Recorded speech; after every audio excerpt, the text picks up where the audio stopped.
Thanks a lot, and also thank you very much for the opportunity and privilege to talk to you this morning and to open this conference. My name is Joe Warren. I'm Managing Director of Powervault. We are an energy storage company, and I'm going to tell you about our investment story today. And that's going to be made up of a number of different sections. I was going to tell you a little bit about my background, as PowerPoint has already decided to show you that. But I'm also going to tell you about the energy storage market, about how we've decided to fund our business in this market, about our experiences of grant funding and crowdfunding, and how we're going to fund the business over the next 12 to 18 months. So to tell you a little bit about me, I started my career in the internet industry. It was almost 20 years ago, 1996, when I first worked for an internet service provider. And at that time we had 3 or 4 computers sitting on a piece of carpet in the back of an office. Now by 2006 I was responsible for 5,000 computers, and my job was not just about managing information technology, but increasingly about managing power infrastructure. You know, we had an electricity bill of more than £1 million a year. I had sun coming through the roof, I had very hot day centres, I couldn't get access to power because the grid in that area was just gridlocked, literally. We had power cuts and we had all these challenges. And I was standing in the data centre thinking, you know, this is crazy. There's got to be a better way for us to get access to power, to generate power so that we can use it. So all I decided to do is a bit of a career change, and I went to work for a company called Open Energy. And they had an idea, and the idea was this. The grid has got a lot of fluctuations happening all the time. And sometimes they have too much power, and sometimes they don't have enough power. So wouldn't it be good if, instead of using power stations to deal with those problems, we could use something like a humble domestic fridge, or even a commercial fridge, or a heating system, or an air conditioning system, and we could turn that system on or off to help to support the national grid. So I worked with National Grid for 7 years to establish a market where we could pay people like Sainsbury's and Tesco's to switch their fridges on and off to help with these short-term deficits.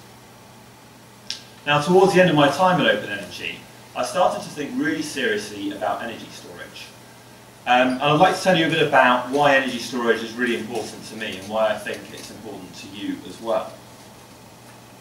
Now, it's probably not a surprise for anybody in the audience to hear that wind farms in this country have been effectively paid not to generate electricity.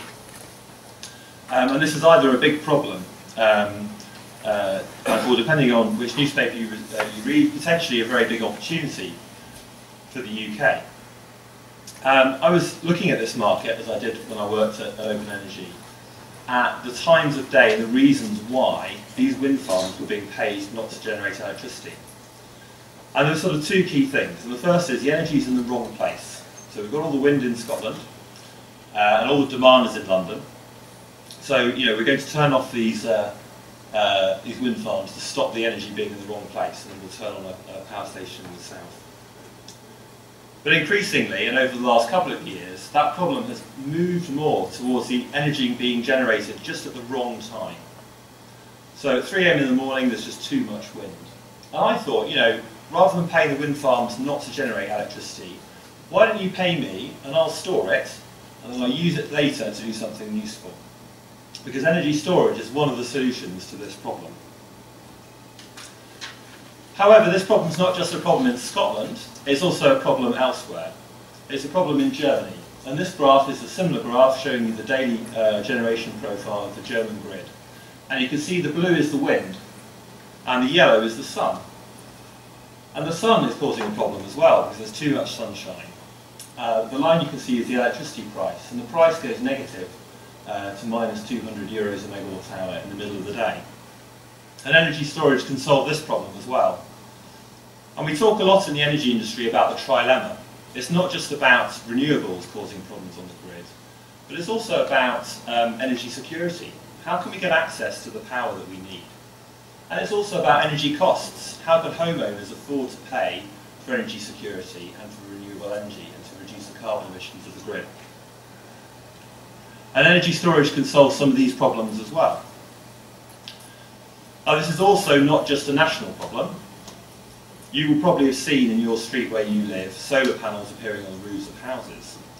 The market is growing very rapidly, and that is going to cause stresses on the local distribution network as well. And people are buying electric vehicles, and we're going to need to move our heating from gas, which is very convenient and warm, to electric heating if we're going to be able to address the carbon emission targets that we've set ourselves. Now, to solve this problem, you can use energy storage, but you've got to get the storage into people's houses. So we have 500,000 people in the UK with a solar panel on their roof, and they're facing the trilemma as well. They've got rising electricity bills, they've got power cuts, especially if you live out in the sticks, and they're exporting most of the renewable energy that they generate. And two clever guys, Andrew Wordsworth and Tony Duffin, were thinking about this problem a couple of years ago. And they were saying, okay, well, we've got to get storage into these people's homes, but how can we do that? We've got to make storage relevant to the homeowner. We've got to get the consumer to want to install it.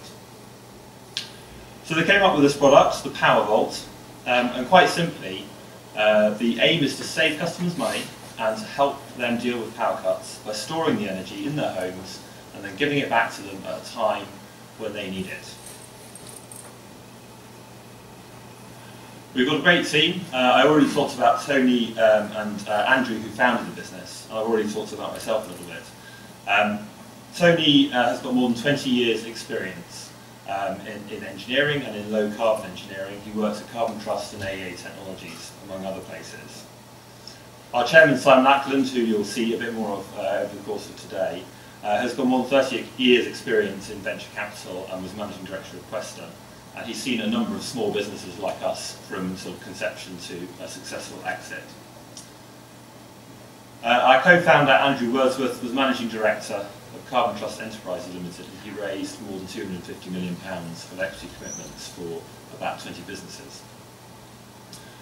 So to tell you about the funding story, Tony and Andrew founded the business in 2012 with some seed capital.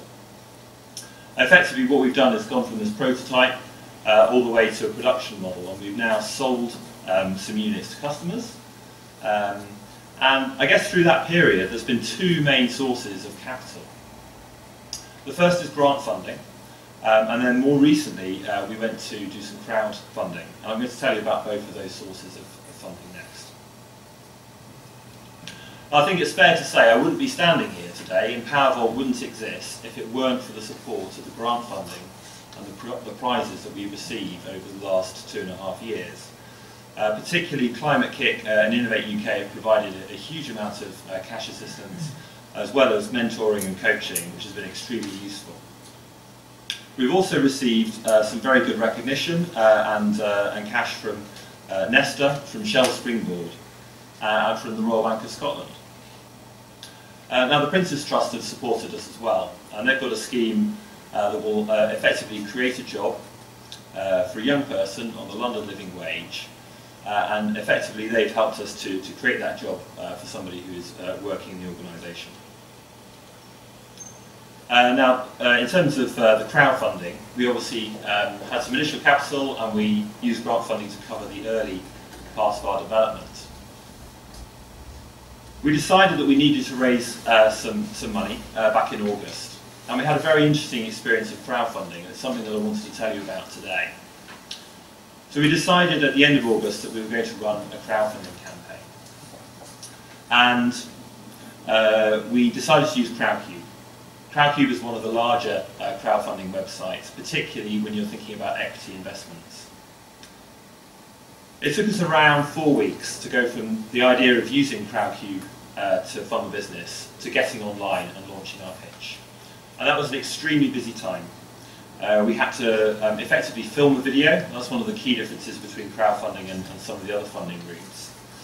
Simon was kind enough to appear on the video, both at the beginning and the end, to lend us some credibility, so we're very grateful for that. We also had to put our pitch onto their website, and they went through literally every sentence and fact-checked that sentence. We had to provide due diligence information about all those sentences. As you get closer towards the crowdfunding launch, the process becomes more about marketing. You have to get the message out about the crowdfunding, you have to tell people that you're raising money. Ideally, you need to go into the crowdfunding with some backers already in place. And we were lucky enough to have around £50,000 from angel funders that we were fairly sure that we were going to secure. So on the big day, we pressed the button, went live at 9 AM in the morning, and we just went through a furious process of replying to business plan requests, speaking to investors on the telephone, answering emails, responding to queries, and all the time tweeting and using Facebook and sending emails and using LinkedIn to get the message out about the crowdfunding campaign. I was quite shocked at 4 PM when I refreshed our crowdfunding page and discovered that we'd hit our target in only 8 hours. We think this is the fastest Cleantech crowdfunding that's ever happened. And it's been really important for the business for 2 key reasons. The first is obviously we needed the funding, and we managed to secure that money in record time. But it's also important because I think it builds credibility. You know, people looked at our pitch, they didn't meet us face to face, they looked at the pitch and they watched the video and they decided, yes, this is a business that I want to invest in. Now I did actually promise Clive that I wasn't going to pitch to you today because I think you're going to hear quite a few pitches. But I hope you'll indulge me a few slides to tell you about the fundraising that we're going to do next. In terms of our revenue model, we have got potentially very fast growing revenues off the back of the solar PV market, which is growing very rapidly. And we have a range of channels to market, both direct and indirect. And we've made great inroads with the solar installers, with our partner Greenman Solar and other solar installers that's selling the product. So in the next fundraising round, we're going to look for somewhere between 500k and £1 million, and we're going to go back to our existing investors, and we're going to talk to angel investors as well. But we're also going to complement that with crowdfunding, because it was such a successful route for raising money last time that we think we'd be really foolish not to go back there. I think grants are going to continue to play a part in helping us to accelerate our development and also helping to bring some of those additional benefits to the UK, for example, looking at new battery technologies and so on. In terms of our exit strategy, our plan is to raise this money now, to grow the business, to scale our channels, to broaden our market reach, and then seek an exit, giving early investors IRRs of around 60%.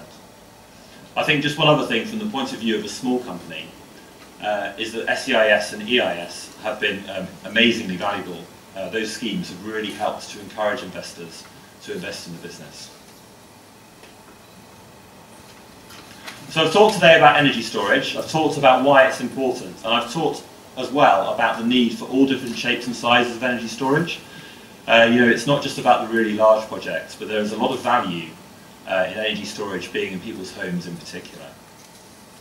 I've said that grant funding has been of great value to small businesses. I do think it can be hard for small businesses sometimes to show that value to grant funding bodies, but it has been of amazing value to Powervault. I've talked about crowdfunding and I've talked about some of the new opportunities that gives small businesses. But I still think traditional sources of funding are important. If you have any questions for me, I'd love to have a chat with you in the break and catch up then. Thanks. Joe, thank you very much for that. Very interesting.